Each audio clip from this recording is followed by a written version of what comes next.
It's how I'm feeling. It's impossible for me believing that I can't, that I won't make it happen. Just watch what I got, all the strength that I have in me. I'm gonna stand up tall, gonna walk through the fire. You can knock me down, I'll jump up even higher. And I believe everything I need. I know, yes I know, it's all inside of me. Yeah, it's all inside of me. Oh,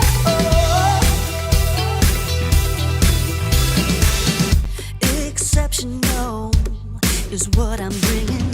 Unforgettable, seeing is believing, and the fire inside me pushing me to be who I am and what I was born to. I'm gonna stand up tall, gonna walk through the fire. You can knock me down, I'll jump up even higher. And I believe everything I need. I know, yes I know, it's all inside of me. Yeah, it's all inside of me. Oh, I won't hold back, throw away the doubt. Nothing can stop me now. I won't hold back, throw away the doubt. Nothing can stop me now. I'm gonna stand up tall, gonna walk through the fire. You can knock me down, I'll jump up even higher. And I believe everything I need. I know, yes I know, it's all inside of me. It's all inside of me. It's all inside of me. It's all inside of me. I believe it. I believe it.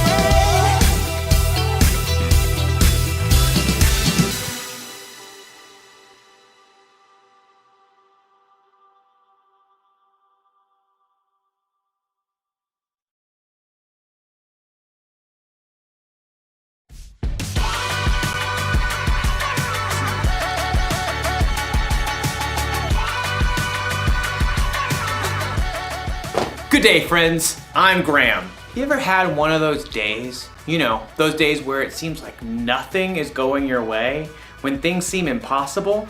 Maybe you've had one of those weeks, one of those years even. Well, I've got some good news. I know what can make your day better. Music! But it's true. No matter how your day is going or what kind of mood you're in, music can help you turn things around. It can give you confidence. Confidence is learning to see yourself the way God sees you. Here, I'll show you. Imagine that you're scared about something coming up in your future. All you have to do is play a little music, and then you'll start to feel better. Or what if you've got a big game coming up? You might be feeling a little nervous, a little jittery. Well, play some tunes.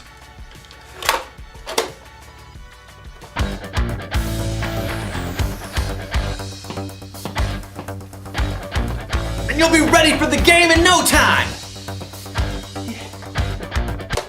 But what if you're just feeling low? You can sit in your room all day moping, or you can get up and get moving. You see, music can help, and there's so many different kinds of music to choose from.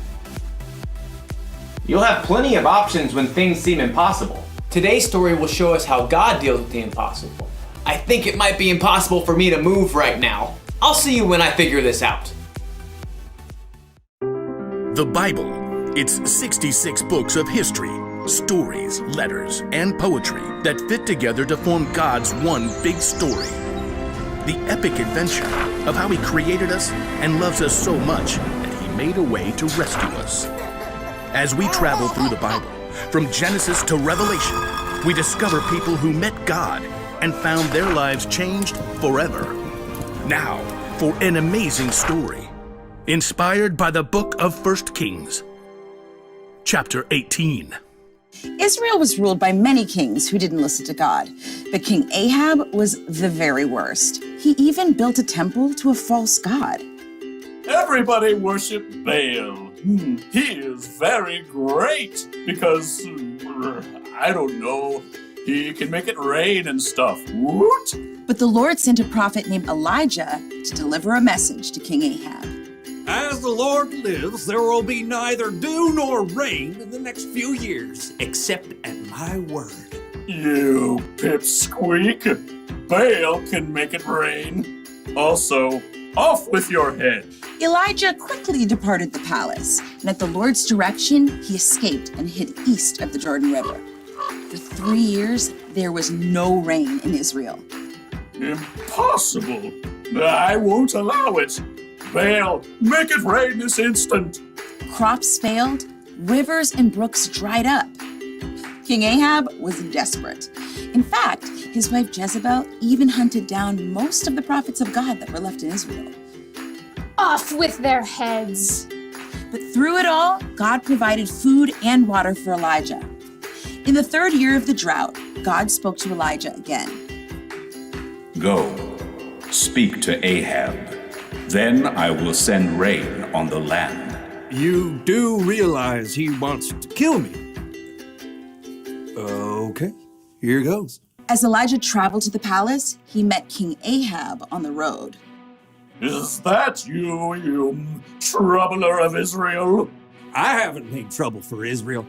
You have. Yeah, well, I'm rubber your glue. Whatever you say bounces off me and sticks to you. You've abandoned the Lord and followed Baal. What else? He's more popular. You want a showdown? Fine. Gather all the people and meet me on Mount Carmel.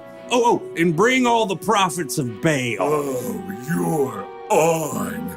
King Ahab sent a message throughout the land, and the Israelites gathered on Mount Carmel, along with 450 of the prophets of Baal. How long will you go back and forth between two opinions? If the Lord is God, follow him. But if Baal's God, follow him. I'm the only prophet of the Lord left, but Baal has 450 prophets. Hey, get 2 bulls for us. Let Baal's prophets prepare one of the bulls and place it on an altar to Baal, but not light it. I'll put the other bull on an altar to the Lord. The God who answers by fire, well, he is God. What you say is good. The prophets of Baal prepared a bull as a sacrifice and placed it on the altar to Baal. Baal, this is for you. Light this bull on fire. Hey, Baal, answer us. From morning until noon, the prophets of Baal danced around the altar, calling on their false god. Hey, shout louder. Maybe he's asleep or on a trip. The prophets of Baal danced harder and shouted louder all through the afternoon, but there was still no answer.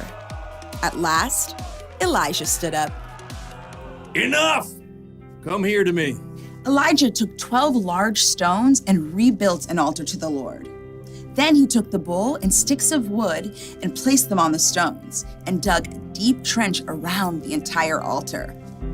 He turned to several of the Israelites and said, Fill 4 large jars with water and pour it on the offering and the wood. You do know wet wood doesn't burn, right? Just do it. Now do it again. Do it a 3rd time. The wood became so wet, water even flowed down the altar and filled the trench. Lord, the God of Abraham, Isaac, and Jacob, let everyone know that you are the one true God. Answer me, Lord, so these people will know that you are God and that you are turning their hearts back again. There was a long moment of silence. Everyone waited, breathless. And then, fire fell from heaven onto the altar and instantly burned up the wet wood and the sacrifice, even licking up the water in the trench. The people fell on their faces.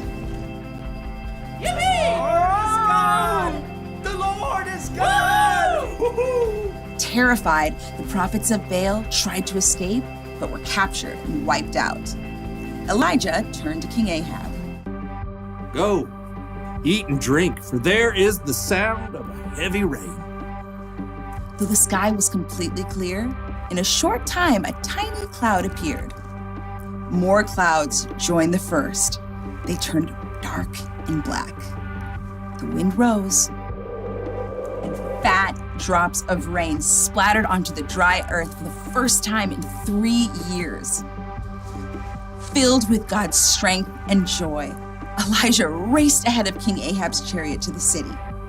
God had done the impossible.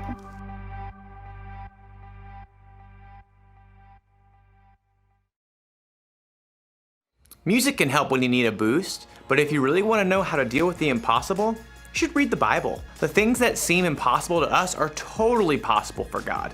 Listen, God sent fire down from heaven. He parted the Red Sea. He made the sun stand still. Jesus walked on water. He calmed a storm just by telling it to be quiet. He came back from the dead. Oh, and God created the earth, the sky, and the entire universe from nothing. God can do anything. Do you know what that means? It means that when you're having one of those days, or weeks, or months, or years, where things seem impossible, you can trust that God is still with you and that He's still in control. He can make your impossible seem small. Can you believe all that music fits onto this little thing? Doesn't seem possible. Here's the one thing to remember today. God can do the impossible, and music can inspire us along the way.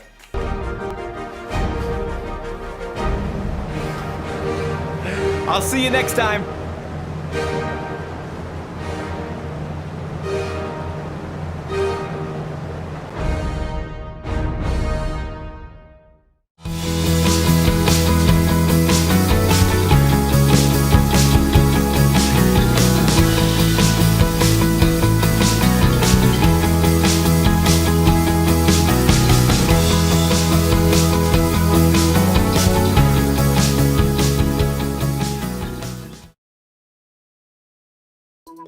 I want to be rich. I want to be cool. I want to be pretty. I want to be successful. I want to be cool. I want to be powerful. I want to be rich. I want to be popular. I want to be clever. I want to be successful. I want to be pure. I want to be heartbroken. I want to be merciful. I want to be humble. I want to be hungry. I want to be gentle. I want to be a peacemaker. I want to be persecuted. Just be.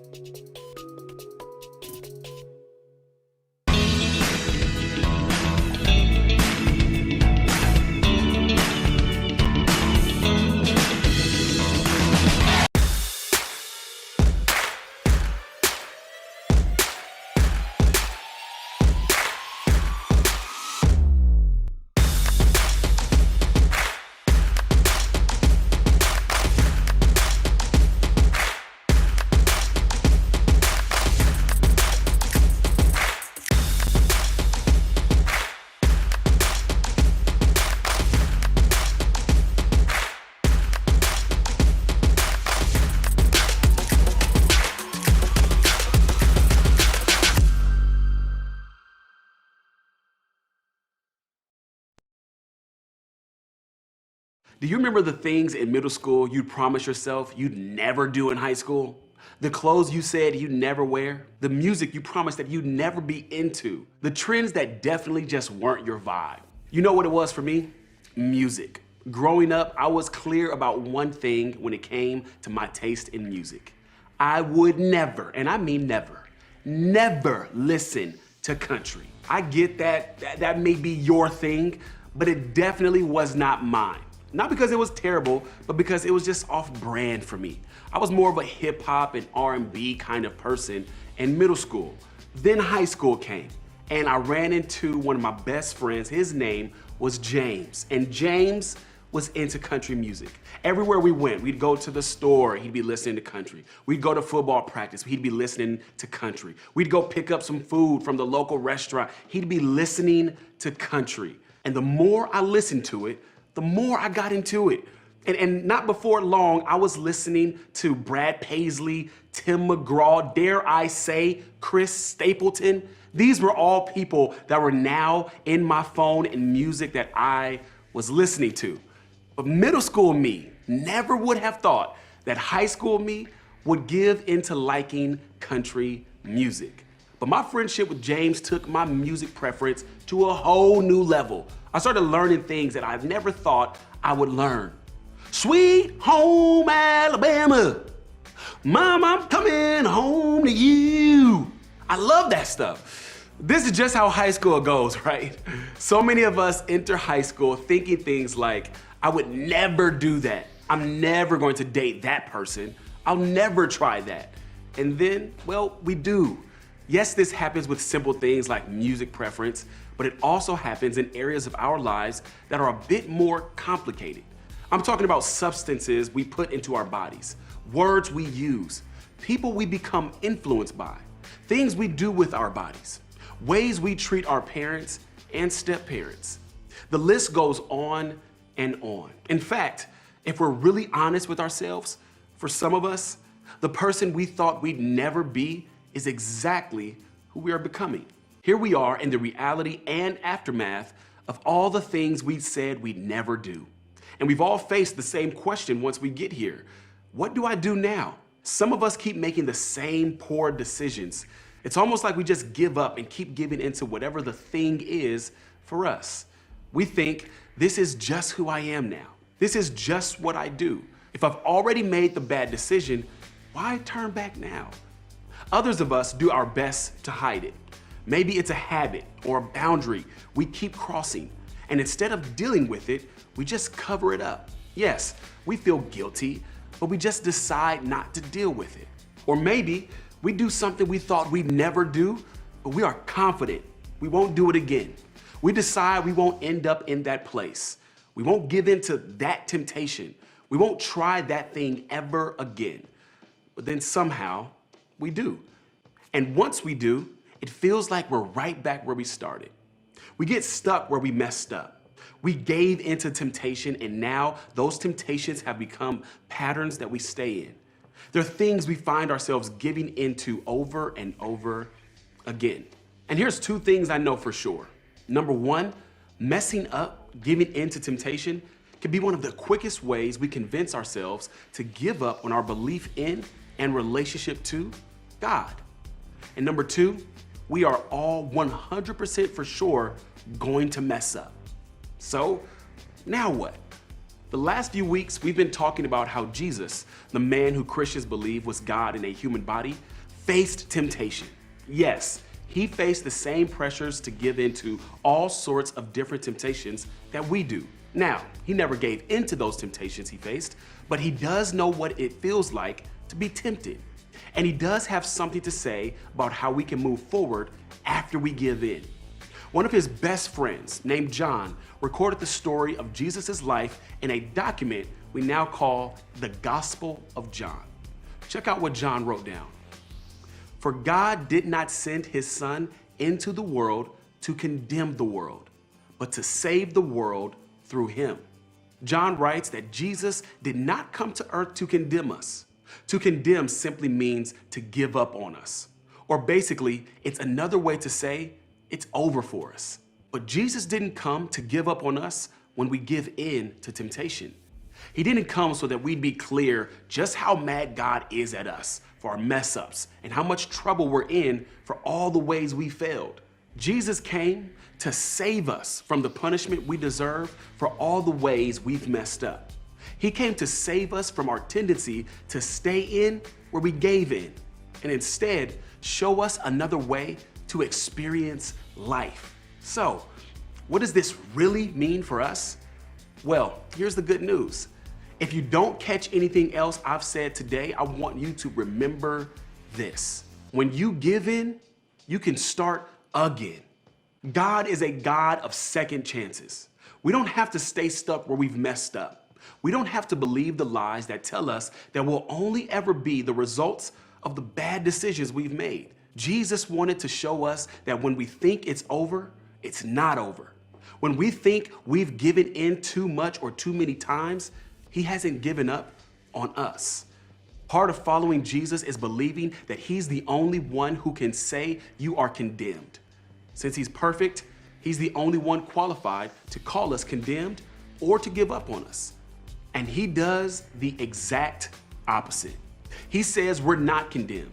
He's the only one with the authority to tell you what's true about you. The only one who could have given up on you has decided to give you a fresh start. So, what does that look like to move forward and start again? Well, before Jesus was walking the earth, one of his ancestors named David wrote something that gives us words we so deeply need when we mess up. David was a man who had some big mess ups, but he also had faith that God would forgive and save people from condemnation. Look at David's approach when he needed to start again. Create in me a pure heart, O God, and renew a steadfast spirit within me. David was writing this in response to one of the biggest mess ups of his life. He was living in the middle of the results of the temptation he had chosen to give into. He slept with a married woman and then had her husband killed. Talk about a mess up. David chose not to give up. He chose to start again. You and I can do the same thing. When we give in, we can start again by following David's steps. First, ask for a pure heart. Now I realize this is kind of old school language, but we know what this looks like. We want a clean conscience and we want the guilt to be gone. David was asking God for the same thing, so we should too. For some of us, this might mean that we need to ask for forgiveness. We might need to confess to God and someone we trust. We might need to invite someone in to help us head in a different direction. We might even have to experience some consequences. No matter what's ahead, we can be confident that when we ask God for a pure heart and take the steps we need to deal with what we hold inside, He will give us the pure heart we ask for. And second, live with a steadfast spirit. Okay, this is more old school language, but David is asking for help making good decisions and having a solid way to keep moving forward. Steadfast is another way of saying solid or committed. David is asking God to help him stay focused on what God says is best. We can do the same. Once we've asked for a pure heart, we're on the road to a new way of life. Then we need to ask God to keep us focused on making good decisions moving forward. We have to decide to make a change and commit to continuing in the steps necessary to keep moving toward what we know is best. Okay, so here's the thing about all of this. God is the only one who can do it for us. If you and I try to keep our own hearts pure and try to make consistently solid decisions all on our own, we will fail. We can't just try hard in our own power and keep ourselves focused on what God says is best. We need Jesus' example of how to love God, ourselves, and others to turn us from our tendencies to make bad decisions and our habit of staying in what we give into. The good news is, this is what He promised He would do. This is exactly why He said He came. For some of us, this means we have to choose to believe this is true for the very first time. You might be hearing all of this and thinking, yes, a fresh start is exactly what I need. If that's you, that's exactly what God wants for you as well. See, He sent His Son Jesus 2,000 years ago for this very reason. Jesus came and lived a perfect life. He never gave into temptation, not even once, but He still faced the consequence of death. I know death seems like a lot, but it was the most permanent consequence possible. When sin entered the world, it separated us from a perfect God forever. Sin hurts, kills, causes pain, emptiness, and destruction. You and I, in our imperfection, deserve to be separated from a perfect God forever. We shouldn't be able to live in His presence forever and ever. So death is the punishment we deserve. But Jesus took it for us. Even though he knew you'd mess up, he chose to die in your place. Then, 3 days after they laid his body in a tomb, he came back to life, got out of the grave, and proved once and for all that not even death could defeat the goodness of God. When Jesus came back to life, he proved that he's the only one who could give us eternal life, life forever with a perfect God. His resurrection is a reminder that no amount of sin or evil or even our own mistakes is more powerful than his love for us or his spirit in us. If we choose to believe that he is who he says he is and has done what he promised he'd do, we receive forgiveness, a fresh start, and life forever with God. If you are thinking that's what you need, or if you have more questions about this, I want to challenge you not to leave here today without talking with your small group leader about it. I know it's intimidating, but it's my challenge for you. Talk to your leader about how God can help you start again. For others of us, we've been around here for a bit, and we know everything I just said is true, but we've messed up. We've given in to temptation, and now we're starting to feel stuck. We feel like we need to start again as well. Well, the good news is that Jesus' death and resurrection are enough to cover everything you have done or will ever do in your life. If you have trusted him and believe that he loves you unconditionally, you have received forgiveness and a fresh start that can never be taken away from you. This doesn't mean there won't ever be consequences for our actions, but it does mean that you don't have to sit in the regret, shame, or guilt of bad decisions you've made along the way. Instead, you can be confident that God doesn't condemn you, but instead that he loves you. Some of you may find yourself saying, but this isn't fair. Are you just saying that we can have endless do-overs? And I want to be crystal clear. Yes, this is exactly what I'm saying. Is it fair? Probably not. Is it true? Absolutely. Does it mean you'll never have consequences? Nope. You'll get hurt sometimes because sin always hurts in one way or another. But it does mean you never have to quit, give up, stay back, or go away. It means you have an endless, unlimited, no matter what amount of do-overs. And so does everyone else. And you can take the steps of asking for a pure heart and steadfast spirit and begin moving forward today. Regardless of what you've done or how you feel stuck, remember, when you give in, you can start again. This is the good news about Jesus. He didn't come to tell us we're screw-ups. He came to show us how to live life well. He came to show us that even though we're imperfect, because of him, we can be confident that we get to be with a perfect God forever. And that even now, we can be confident that God always loves us and our mess-ups don't have to define us. If you are looking for a fresh start, talk to your small group leader about how you can start again.